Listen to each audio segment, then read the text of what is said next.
Hi, everybody. Thank you for joining. This is Patricia Potter with Kirkland Solutions. This is the Intermacs and Pedimacs Quality Reporting webinar. Today is January 16th, 2025. Happy New Year, everybody. Thank you for joining us today. It's been a little bit since we had a webinar.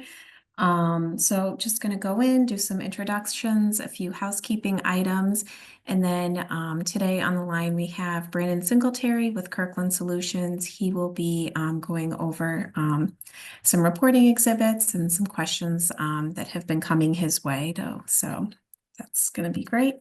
So today from the STS team, we have Nancy Honeycutt, Leanne Jones, Emily Conrad, and Banu. And then from my team here at the Intermacs Data Warehouse at Kirkland Solutions, we have Brandon Singletary, Maceo Cloget, and John Pennington. So thank you everybody for joining. I just wanted to mention, I put the QR code up here. We do have a new Data Managers Facebook group. It launched the end of 2024, sometime in the fall. So we would love to see you on there.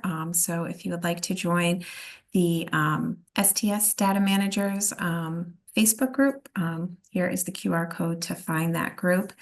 And it's for all the databases, not just Intermacs and Pedimacs. It's all the STS registries. And then just a few reminders for a few things. So the Q3 reports went out at the end of December, so you should have received those. And then the data entry deadline for the Q4 reports will be, for Q4 will be January 31st. So that's just coming up in a couple of weeks. So just a reminder on that. And then we do have a couple of webinars coming up. So this is the reporting webinar. So at the end of January, January 29th at 1 p.m. Central, we will have a user group webinar. And those are monthly webinars we host. So there will be one January 29th. And then our February date is February 26th. So we hope you can join both of those. And then just a few resources. There is the link to all the things Intermacs. You can find the user's guide with the FAQs, the data collection forms, quality of life surveys. We do have a training video on there, so there's the URL for that, as well as the email addresses if you have trouble with your password and login or with reports. And then, of course, if you have any questions, feel free to send them to Nancy or myself. And here is our contact information if you need to get in touch with one of us. And then for this webinar, we'd love to have your feedback or any questions you have, anything report related. When we have Brandon here and Maceo and John on the line, we'd love to have your questions and have engagement. So go ahead and use the Q&A function if you have any questions, not the chat. So go ahead and I'm going to turn it over to you, Brandon.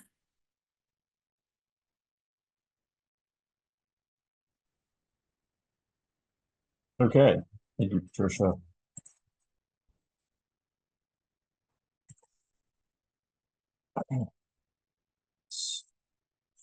So good afternoon, everyone. My name is Brandon Singletary. I have recently, at the end of this last year, many of you may have seen me either on webinars before or at BQO talking through the dashboard and some of the tools that we have available on the web-based data entry site.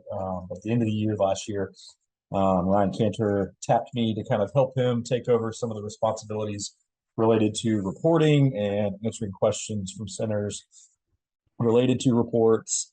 So I have been responding to those the last couple of months and getting myself more familiar with reporting, and wanted to kind of go through both dashboards and reports and field any questions as well this afternoon. So first, for some of you, you may be very familiar with this. If not, we have several tools available to you through the web-based data entry site. This is on the Reports tab. And once you click here, this is, of course, where you get your data quality and QA reports, as well as access to some of our other tools like the live data download tool and the SAS data sets.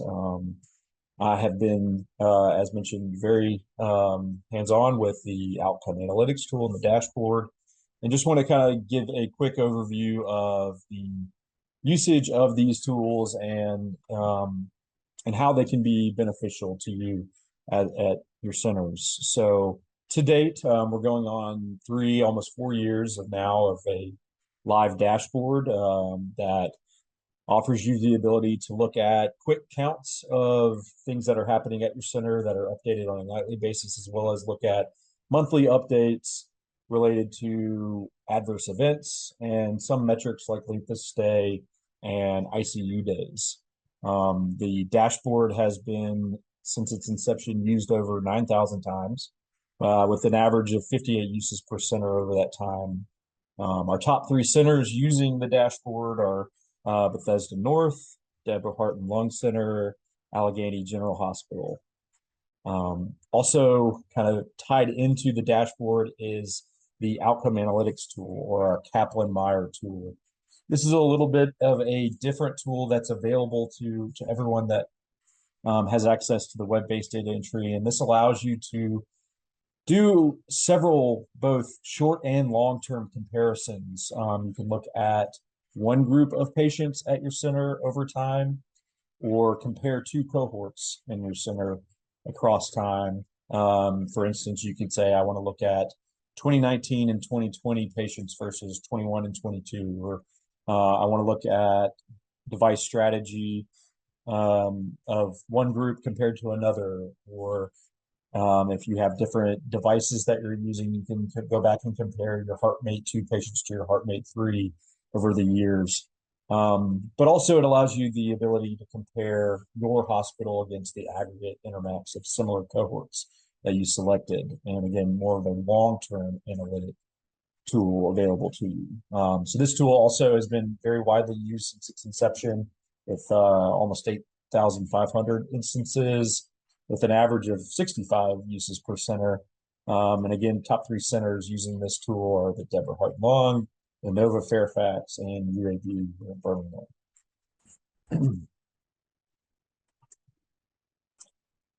Also, as Patricia mentioned, your quality assurance reports that go out every quarter. Wanted to just quickly remind everyone that process of obtaining those reports once they're available. Again, the next one will be going out the end of March. So you would go to your reports tab. Within that, there is the selection for the quality reports. Once those reports are available, you'll have files available for download for you to click. Once you download these reports, we highly recommend that you save these site reports before extracting the files, even, because this will only be stored for a month on the web-based data entry site. So if you get in, go ahead and click save, even if you don't have time to get to actually extracting the files and looking at them and doing the things that you would want to use them for. We highly recommend getting in, again, at the end of March, 1st of February, going ahead and downloading and saving these zip files on your system. Once you've saved the zip file, you can click on it and right-click the extract all option, set whatever destination file or location that you want to extract the files to, and then you'll be prompted for that password, and use your 8-digit password to actually access the files. And then at this point, you would have access to those reports. I know Patricia already posted this just earlier, but again, these are our data entry deadlines, coverage stop dates for each report, and then those distribution dates at the end of each quarter. So as I've kind of stepped into this role, I've received several questions over the last couple of months, and I kind of wanted to touch on a few of them that kind of highlight not only some of the kind of nuances of some of the exhibits, but also where there's some corrections that we can make on our end from the reports building standpoint. So one that in particular that came in recently was related to this exhibit on your both cumulative and your recent reports is this Exhibit 21, clinical events and interventions during implant hospitalization. So we had a center asking related to dialysis events in their patient and why those events were not showing up during or on these counts for this exhibit.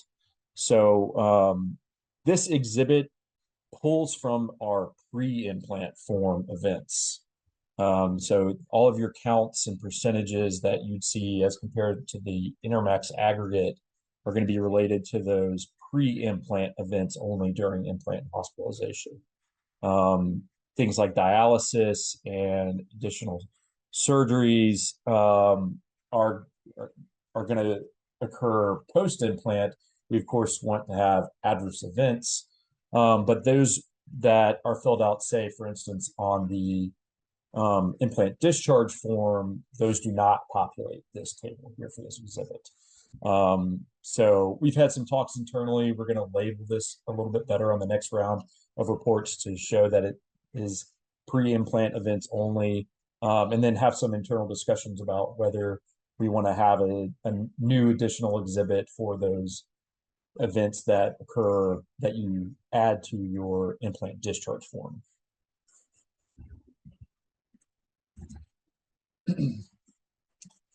Additionally, I've received several questions over the last month or so related to transfer patients and kind of how transfer patients are handled, both on the reports as well as just accessing the data for those patients at your center. So right now, the current protocol for patients that transfer within Intermacs is that once a patient transfers to a new site, all of their data goes along with them. So you would not then see that patient anymore on your, patient list when logging into web-based data entry, as well as they would not be in your SaaS data sets that are built and you have access to. However, a quick workaround that you can still obtain that information related to those patients that transfer is if you go into your live data download tool, you'll still be able to download the implant form data related to those patients, as well as there's a transfer form that you can download from your live data download tool that you can get that patient information as well from. Additionally, these patients can be somewhat complicated and based off of when you're looking at active status on whether or not they show up in reports. So as an example, a patient would not be included in your report for your center if they were implanted prior to whatever site they are currently at, if their active status date is after their implant date. So for instance, if a patient transfers to a site whose active status date is after their implant date, they would not show up on your reports.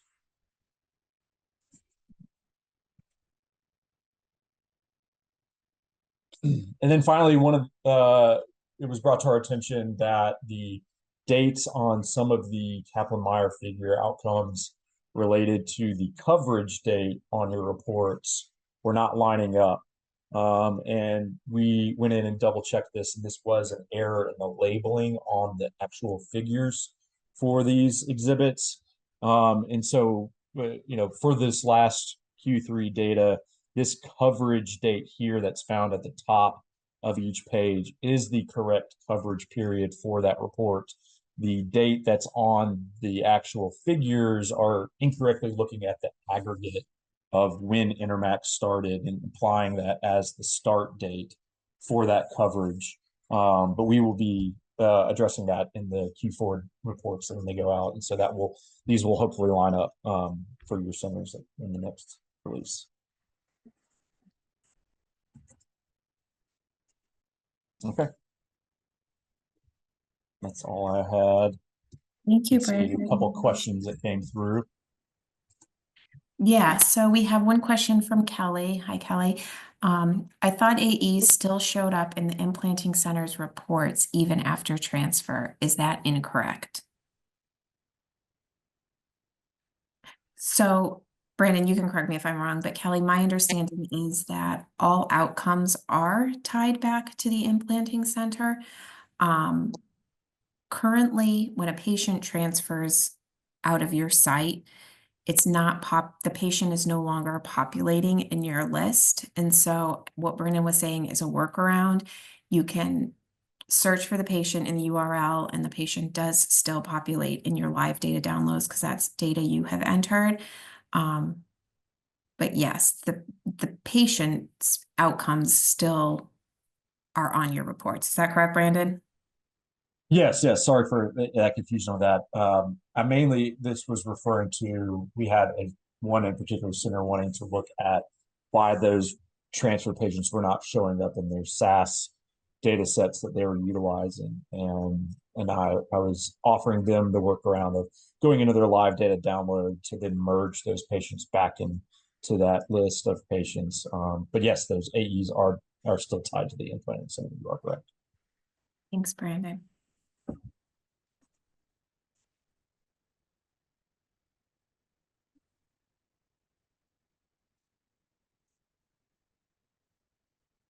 Okay, and then we've got another kind of in the same line question from Sarah. AEs prior to their transfer do not add to your center's data, though. Correct. All outcomes are tied back to the implanting center. So if you're the receiving center, you will not see those patients' outcomes on your report.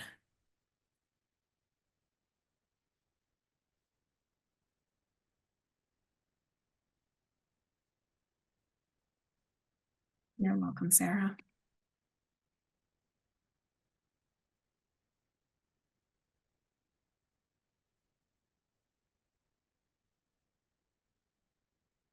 And just to add, the programmers are working to resolve the little bug that's causing patients to no longer show up in your patient list after they transfer out of your center. In the past, you had been able to see them and just the data would be grayed out after the transfer. So that will be fixed and you will be able to easily search for your patients in your patient list again. It's just for now, we do have that little workaround where you can put their patient ID in the URL. And one other thing I know that's come up also is that there's been some problems with the cohort comparison tool. I know some centers have had just getting generic errors when trying to utilize this tool, as well as having incomplete data or it giving you zeros when you expect patients to be there. That we are aware of those issues going with that tool, and we are working with our IT department who kind of manages that tool. There's a new release of the web-based data entry tool that they're working on that's in testing phase that hopefully will be released soon, and those fixes should be applied to that cohort comparison tool.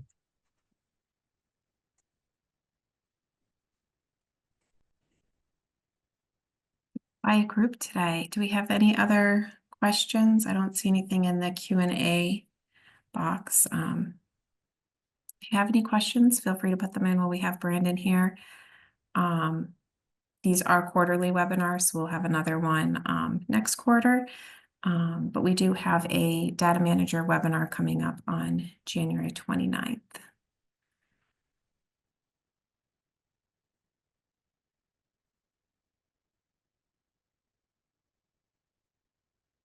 Hey, Tasha. Okay.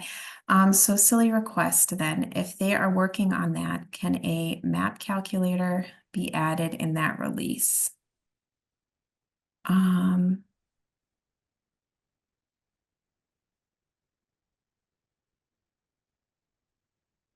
Tasha, are you talking about like on the hemodynamics? Like,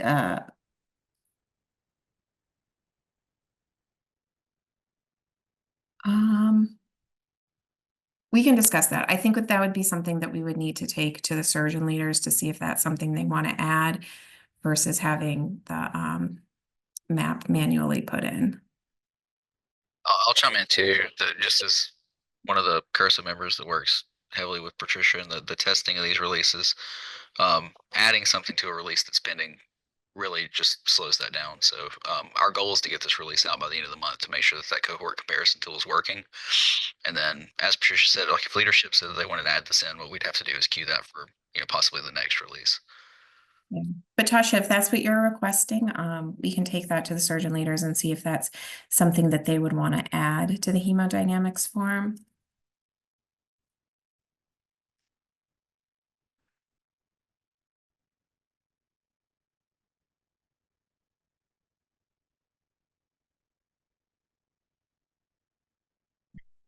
Okay, no problem.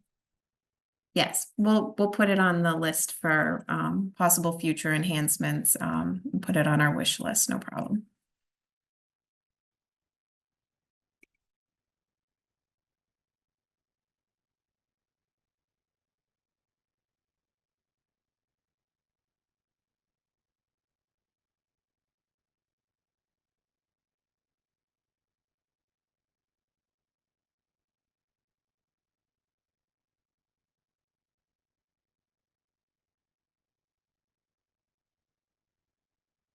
Well, I don't see any other questions. Does anybody else have any questions before we wrap up?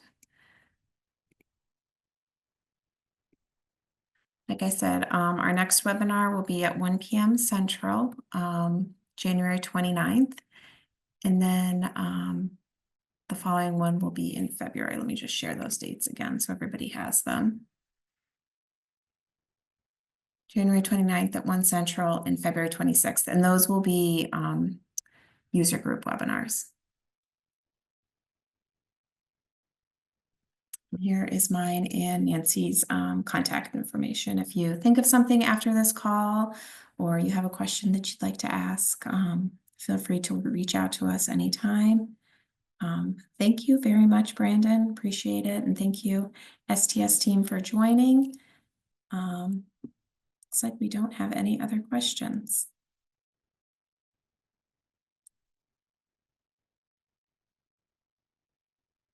All right. I guess we'll call it a webinar, and thank you very much, everybody, for joining. And we will see you all in a couple weeks. Have a good afternoon. Thanks, everyone.